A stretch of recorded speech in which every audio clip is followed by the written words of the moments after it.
Collaboration to me means working together.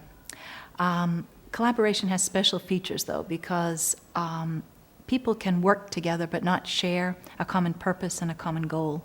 And when I collaborate with colleagues, we're coming together to share our work in a way that we're working together on some predetermined goal or purpose. And it's so funny you say that, like so much went into this stage, but when you look at it, it's so vague, and it really doesn't say much at all. And I think that's one of parents' sort of biggest complaints is, what does this really mean? Collaboration, to me, is realizing that you usually can't do it all by yourself, and that different voices lend to a better outcome.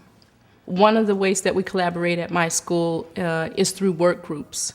And we have several different small groups of teachers who decide on a certain topic that they want to look at more closely. Me and 3 other teachers come together once a week to talk about different math issues in the school. Math curriculum, how our students are doing, if there are any holes in our curriculum, what we might need to improve. And we work on that for several weeks. I was going to say, one thing you're making me realize I can do is when I am doing the comments, is look more closely at this and see what I can comment on that I might not have thought of, like, back to that. Not every teacher has the benefit of a school that is founded on collaborative practices, but every teacher can experience collaboration. It does not have to occur as a formal work group the way we process collaboration here. Collaboration can be as simple as making a connection with the teacher next door. My advice to new teachers would be to take the risk of making that outreach. It is worth the risk, and it is a risk. The first person you ask may say, "No, I really don't have time to collaborate." Ask a second person. "No, I really don't have time. I tried that years ago." Ask a third person. "Gee, it sounds interesting." You will find someone to connect with, and it's important for your practice. It will make your life more rich. Yeah, to be using the same language to describe where kids are would be a big deal. That would be And good. I think that was part of what this was trying to do too, to help us figure out how to describe where kids are. Today we had a great session in our math work group. We were preparing for first term report cards and needed to make a recommendation to the whole staff about how we would handle different aspects of reporting math abilities and knowledge to families.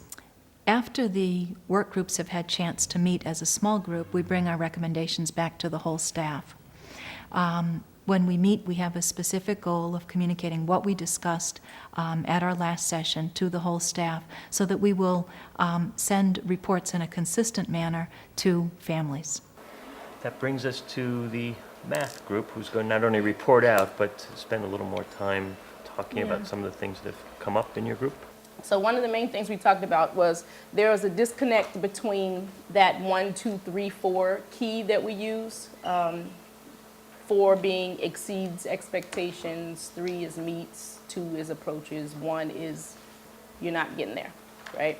So we said that there was a disconnect between that. Collaborating with colleagues helps inform my practice. When I do things that I'm not aware that I'm doing, they can see it and they point it out.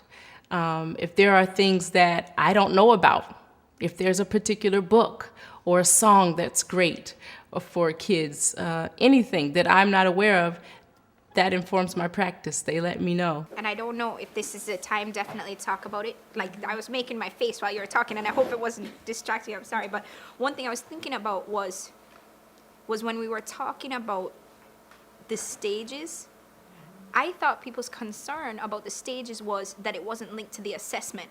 I didn't realize that there was such a disconnect.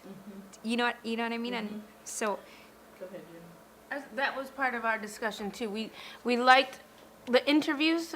The people in the math group like doing the interviews and don't want to lose that. So part of our recommendation too is that we keep that winter math interview as another part of how you know your students as math learners.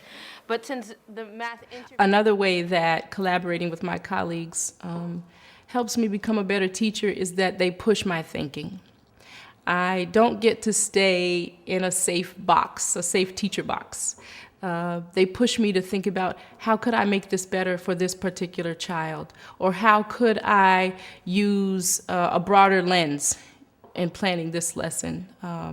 It pushes me to think more and to do more instead of just settling for what I've got.